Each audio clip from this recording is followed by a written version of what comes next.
Bienvenue. Écran baveux, oui, on est toujours vivant. Connaît quelques difficultés en ce moment à cause des clones littéraires que vous voyez ici. Clones littéraires littéralement. Oui, vous êtes perplexe. Justement, les Anglais le sont aussi. Can I have a drink? C'est un avantage, puisqu'ils n'essayeront pas d'attaquer le vaisseau, l'émission peut ainsi se dérouler comme prévu. Le sujet du jour, c'est Exosquad, une série d'animation souffrant comme tant d'autres de ne pas bénéficier d'un doublage francophone. Oui, mais ils excusent une fois encore. Les États-Unis, comme le Japon, à force d'avoir fondé leur industrie animée sur les lois du marché, ont tout de lié leur programme animé à la marchandise. Et si les Américains, fanats de grosses voitures devant l'éternel, symbole de puissance et de richesse, s'en sont servis comme fuel pour du Transformers, du Jace et autres dessins animés du samedi matin, le Japon a préféré faire des dessins animés de robots géants, ce qui, pour tout dire, était vachement plus cool. Par jalousie, le pays de Bush, de Nixon et autres Trump a régulièrement tenté des variations en la matière. Le public ne sera pas au rendez-vous. La tentative la plus populaire reste Megas XLR, une parodie jouissive mais un peu stupide. Or tout ça n'est pas très sérieux, et il était temps de dénicher une alternative à ces gros gras du bide qui représentent l'Amérique peu profonde.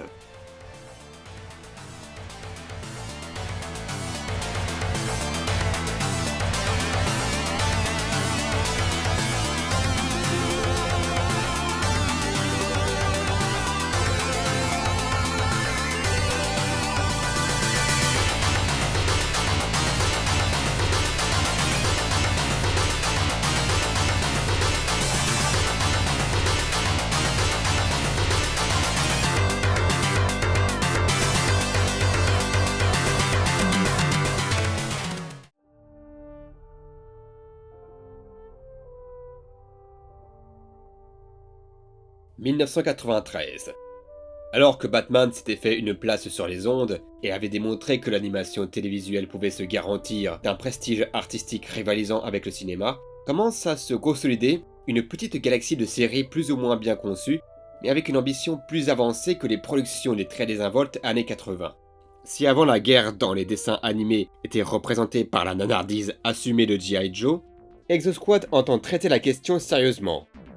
Et là où Megas XLR parodiait l'arrivée de l'animation japonaise en masse sur le marché américain, les scénaristes d'Exosquad écrivent d'une époque où celle-ci reste encore rare.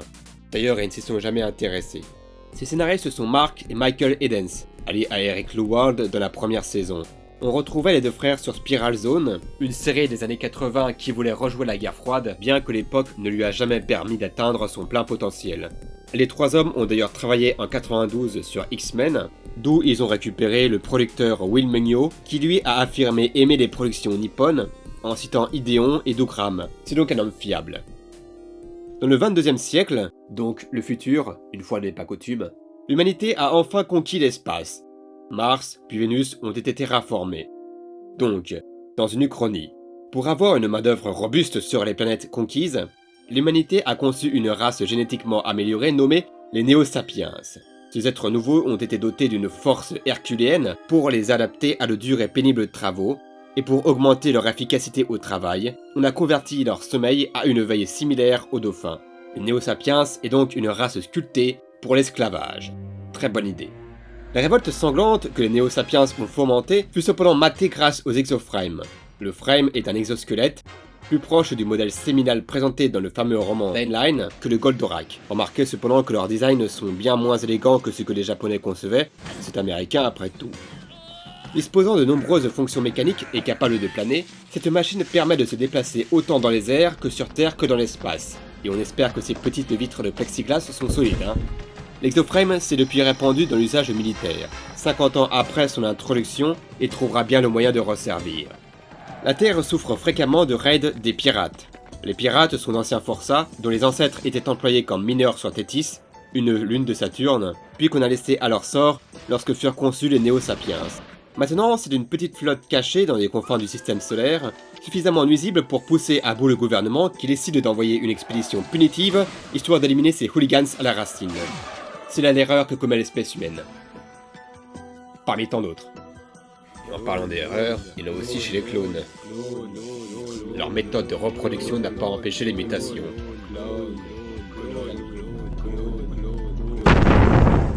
Que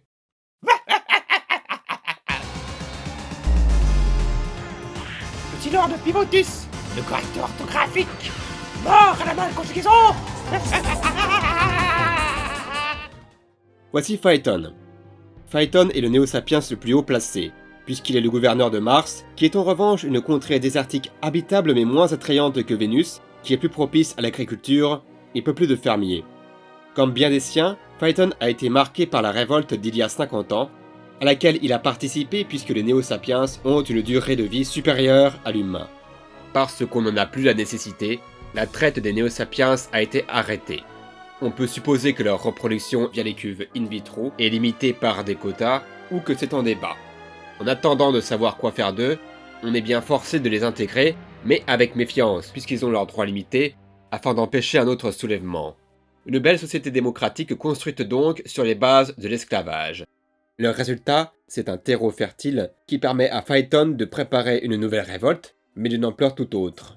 Alors que la flotte spatiale est partie en croisade, Phaeton s'empare des 3 planètes et élimine les gouvernants en but de consacrer les Néo-Sapiens comme la nouvelle race dominante et les humains comme esclaves. Les humains maintenus sur son joug voient leurs droits limités. D'abord, on met en place des services de propagande à l'aide de collaborateurs lesquels sont au choix cyniques ou naïfs, pour promouvoir la domination Néo-Sapiens comme une sorte d'expiation générale pour les humains. Ceux qui se rebellent sont placés eux ou leurs familles dans des camps de concentration, voire sont officiellement envoyés en exil sur Vénus et officieusement dans le Soleil. Le sort des humains sur Vénus n'est pas plus reluisant, puisque les Néo-Sapiens ont détruit les récoltes pour les affamer. Écharnés, ils vendent des opposants aux Néo-Sapiens en échange de rations. C'est une situation horrible, et voir une série d'animation jeunesse la mettre en scène est bien rare, d'autant plus quand c'est montré si frontalement.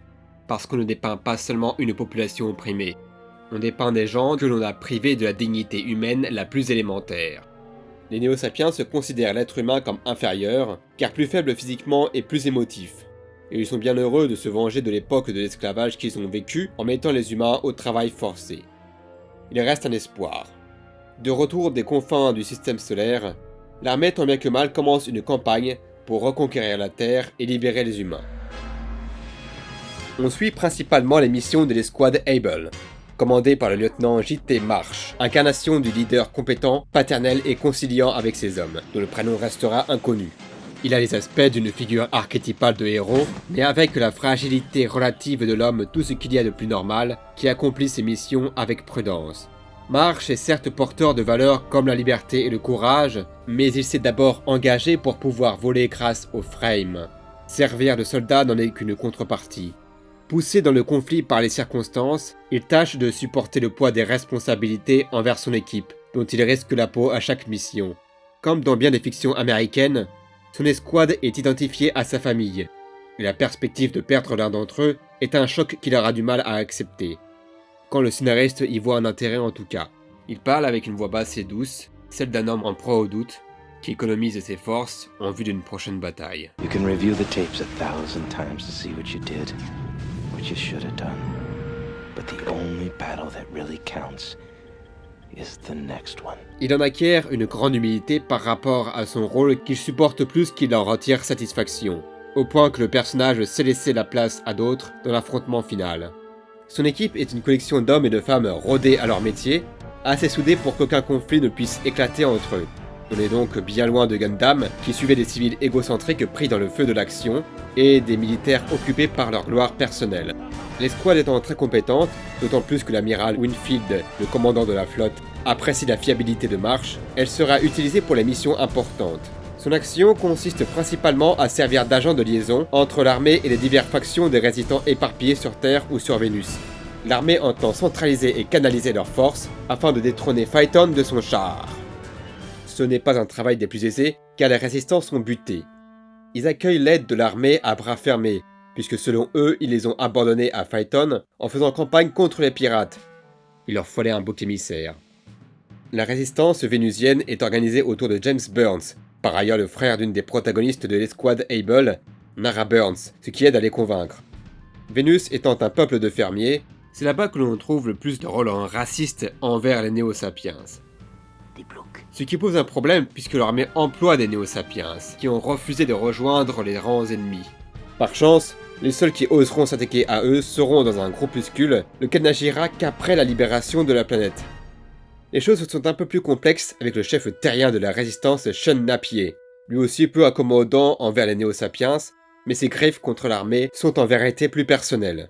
Napier était un soldat et même pilote d'E-Frame, mais pas pour longtemps. L'armée l'a viré pour insubordination. C'est de mauvaise grâce qu'il accepte l'aide de Marsh, avant de devenir un collaborateur des plus acharnés, puis leader de toutes les forces de résistance.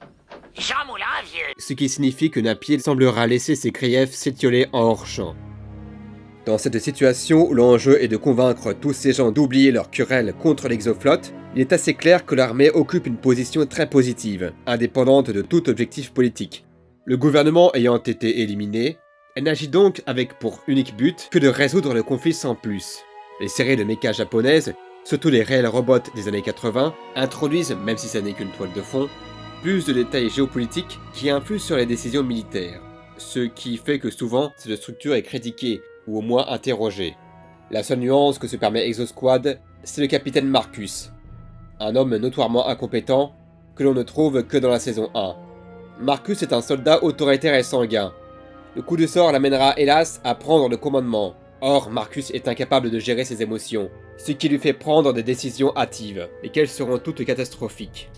À cause de son orgueil mal placé, il refuse d'écouter les avertissements pourtant très raisonnables de ses hommes. Pour autant, l'existence du personnage ne remet pas en cause la hiérarchie militaire. Quand Marsh est accusé et condamné à mort pour mutinerie pour avoir contesté les ordres de Marcus, la séquence du procès sert plus à forcer une situation dramatique, histoire d'accrocher le spectateur, qu'à émettre une critique, d'autant qu'elle se base sur un malentendu qu'étrangement Marsh ne cherche pas à éclaircir. Marcus est un incident de parcours, mais ça ne remet pas en cause le système, et plus encore, il reste décrit comme un homme sincère, sinon compétent. Ainsi, c'est lui qui a le droit à la scène de sacrifice la plus glorieuse de toute la série. Même un soldat incompétent reste un soldat. Toujours est-il que c'est par sa faute que l'armée commet de terribles erreurs stratégiques, alors que leur puissance de feu aurait pu mettre à mal Phaeton dans les premiers mois de la guerre. La dernière solution, c'est encore de s'allier aux pirates. Les pirates sont retors et sanguinaires, instables à cause de l'exposition à la matière noire qui compose leur planète mère, matière indétectable qui leur a permis de créer des occulteurs pour leurs vaisseaux. Une technologie furtive qui sera bien pratique pour mener les missions de contact sur la Terre ou Vénus. Avantages, ils sont beaucoup. Désavantages, ce sont eux qui avalent le plus mal la pilule quant à une alliance avec l'exoflotte. Leur passif avec la Terre n'aide pas. Leur chef Simbaka est vite identifié comme dangereux, car il faut être d'une forte carrure pour contrôler les multiples tribus qui composent son peuple. Simbaka est suffisamment intelligent pour accepter une alliance contre Phaeton en échange de Mars. Bien que leur traitement aux mains de la Terre est à rapprocher des Néo-Sapiens, il a bien compris que Phaeton ne garde aucune place pour les pirates dans son petit monde. L'alliance étant diversement appréciée, un espion à la solde de Phaeton essayera de manipuler les siens pour qu'il détrône Simbaka et ainsi plonger l'alliance dans le chaos. S'il n'y arrive pas, c'est que les pirates sont caractérisés par un sens presque fanatique de l'honneur, au point de détester toutes sortes de coups bas et autres lâchetés. Only a coward would let someone else remove the obstacle in his path. Tragique d'ailleurs que ce personnage-là disparaisse si rapidement. Après, ils sont quand même gentils les pirates. Ils ne se retirent pas du jeu quand la récompense qu'on leur a promis explose. Passé à un certain stade, c'était sorti de la tête des scénaristes. Ce qu'Exosquad raconte, Message de détresse. Le vaisseau anglais reçoit des tiramis de la part du vaisseau tiers. Réclame assistance. I can't game properly. Quick! Get out!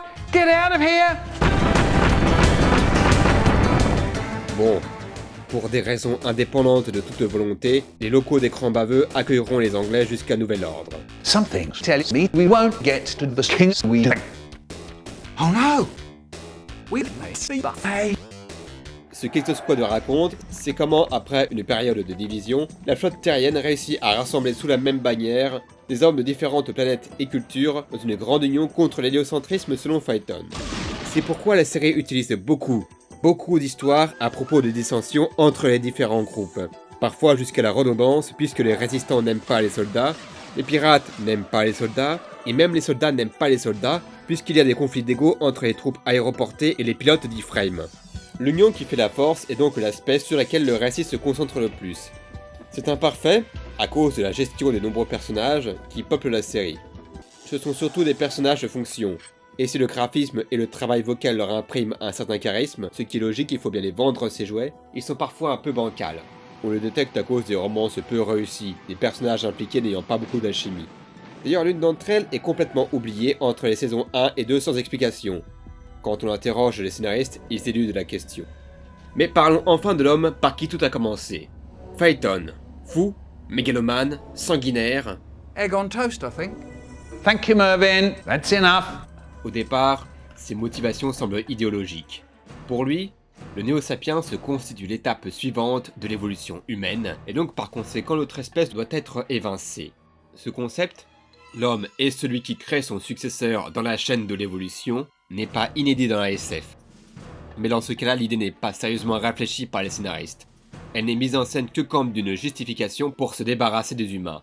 Sauf qu'en vérité, l'espèce souffre de limites au sein même de sa conception, ce qui met en doute le fantasme du nouvel ordre Néo-Sapiens.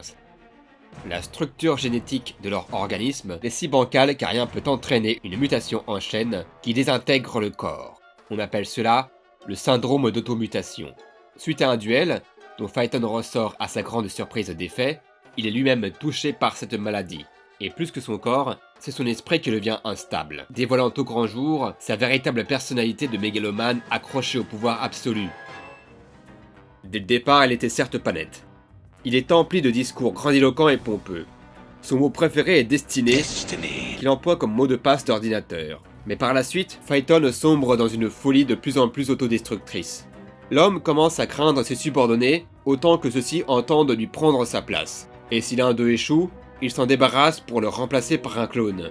Il traite ces hommes comme du bétail, tout aussi remplaçable qu'un premier ministre français. Beaucoup de Néo-Sapiens perdent confiance en Phaeton, ce qui multiplie les facteurs, rendant la progression des humains irrésistible. En même temps, un dictateur mégalomane avec de grands mots sur la destinée de son peuple, un discours axé darwinisme social, et plus encore une maladie dégénérative dégradant son être au point de le pousser à emporter le monde avec lui, l'inspiration est frappante. Just like I thought. The ducks. D'autant plus frappante car ces hommes développent eux aussi des stigmates fortement germaniques. Notez une opération Valkyrie, du détournement d'œuvres d'art, un baron rouge. Ah non, ça c'est un anachronisme, bande de glands. La Seconde Guerre mondiale, c'est le Gustav Holt des conflits. Tout le monde pompe dessus, c'est une obsession. Les gens adorent les nazis. Les Américains d'autant plus. Hollywood l'a bien prouvé dans les années 30. L'inspiration est assumée par les scénaristes, fans d'histoire et surtout de cette période. You have a collaborator in your organization. They had the same problem in the French resistance during the Second World War. Ça leur est même pris d'intégrer d'affreuses expérimentations scientifiques faites par le cast de Néo-Sapiens, les Néo-Mégas. Ces Néo-Mégas sont les premières expériences génétiques de Phaeton dans le but de créer des forces utilisables pour la défense de son territoire, une manière d'imiter les humains. S'ils sont plus adaptés pour le commandement que pour le terrain, c'est un premier pas dans la folie génétique. Par la suite, Phaeton continue ses expériences et décide de faire créer des soldats implacables, inspirés des pires prédateurs imaginables. Les néo-guerriers. I see it, but I don't believe it.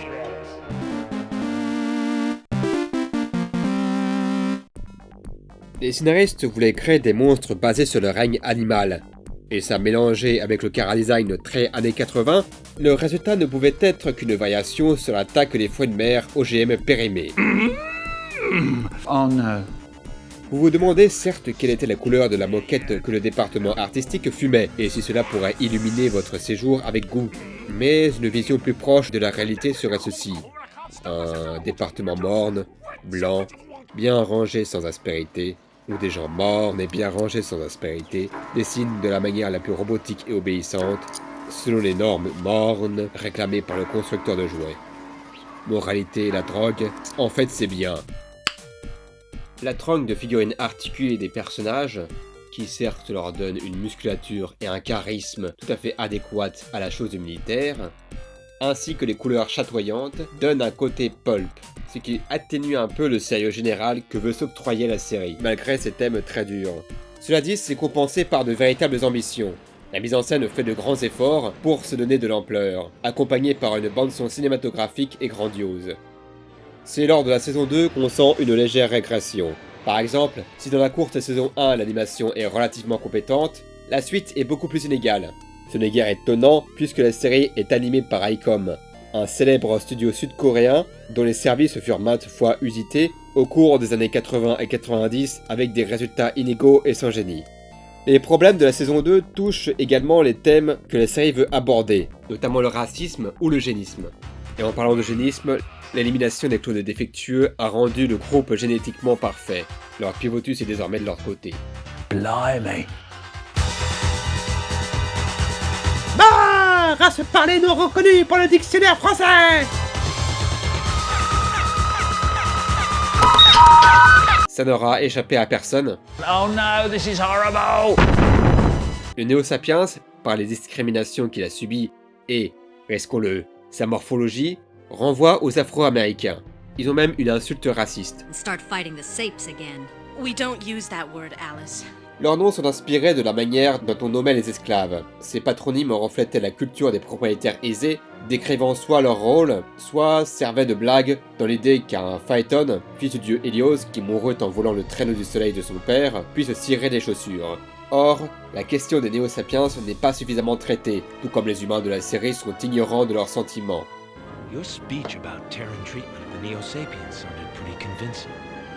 Because it is true. La conséquence, c'est Marsala. Marsala est la minorité Néo-Sapiens de l'escouade Able. C'est un homme sage qui sert un peu de Spock, c'est-à-dire l'étranger intégré à l'équipage, mais qui n'est pas habitué à la culture et au comportement humain.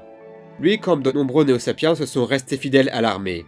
Marsala en particulier était un des principaux leaders de la première révolte Néo-Sapiens. Phaeton est en quelque sorte son frère, puisqu'ils sont nés de la même cuve, ce qui en fait un pendant inversé. C'est d'ailleurs lui qui a trahi Marsala au cours des révoltes. Capturé par les humains, il avait peur d'être torturé. Marsala favorise désormais une voie plus pacifique, en essayant de s'intégrer dans l'armée et de construire des relations de confiance avec les humains. Le point de vue de Marsala n'est jamais montré. Son rapport avec les autres Néo-Sapiens, que ce soit ceux qu'il doit combattre ou ceux restés dans l'armée, et dont il sert certainement d'exemple, ne sont jamais traités, alors que cela aurait pu donner plus de profondeur au conflit. De même, la relation entre Phaeton et Marsala n'est que rapidement survolée. En définitive, la révolte Néo-Sapiens ne semble pas justifiée. Concrètement, ce que l'on montre, c'est que les tensions ont pris racine d'événements datés d'il y a 50 ans, alors qu'aujourd'hui, la société a tenté de les intégrer en bonne et due forme. Seul le racisme anti-humain est dépeint, la question n'est donc traitée que partiellement. Parce que le vrai point central d'Exosquad, c'est bien comment l'armée américaine sauve le monde. Et si la première saison s'occupe de questions plus complexes, le propos général ne dépasse pas son cadre de pseudo-seconde guerre mondiale.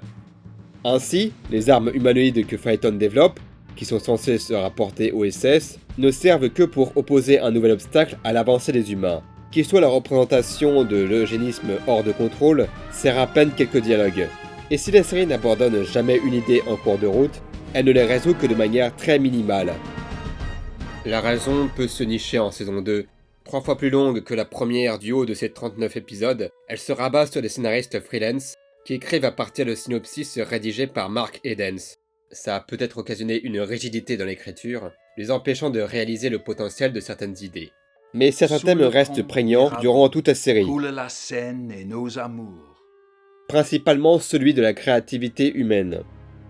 Le Néo-Sapiens est la plus folle création de l'homme, et de même celui-ci se met à l'imiter en fabriquant des variations de lui-même. Mais ils ont une limite tragique. Conçus à même leur ADN en castes afin de les diviser dans leurs travaux, les Néo-Sapiens n'ont pas la capacité de s'adapter, ce qui signifie que leur capacité d'imagination est intrinsèquement limitée. C'est un désavantage cruel qui frappe Phaeton de plein fouet et condamne éventuellement le Néo-Sapiens à l'échec face à une espèce sensiblement plus faible et illogique. Comme de coutume, l'homme crée un soi-disant monstre.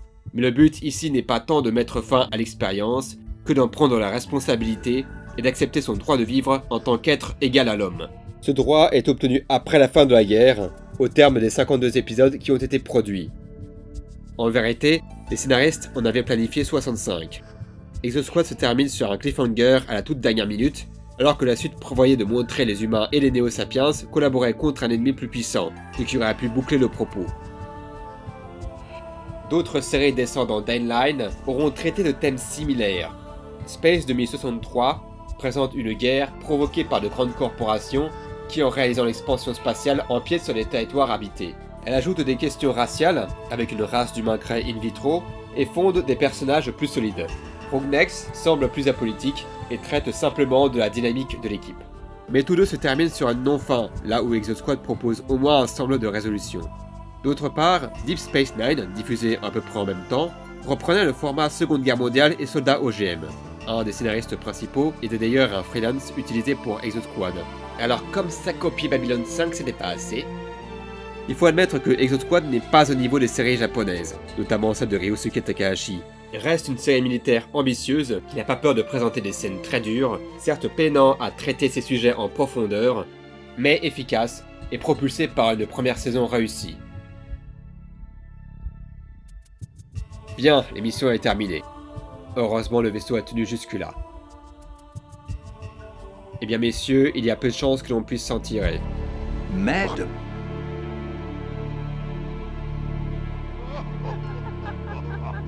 Qu'est-ce que...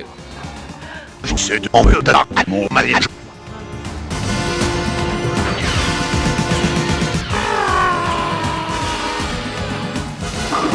Au secours à langue française! Oh, c'est pas tout ça. N'est pas l'envie de venger le fils de mon frère. Parfait. Tu es lourd, donc le 7 de 3, mon ami. Bon. Ordinateur.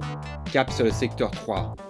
Avant toute chose, je suis heureuse de vous informer d'une perte d'intégrité de la coque suite au choc subi précédemment. Comment? Oh misère.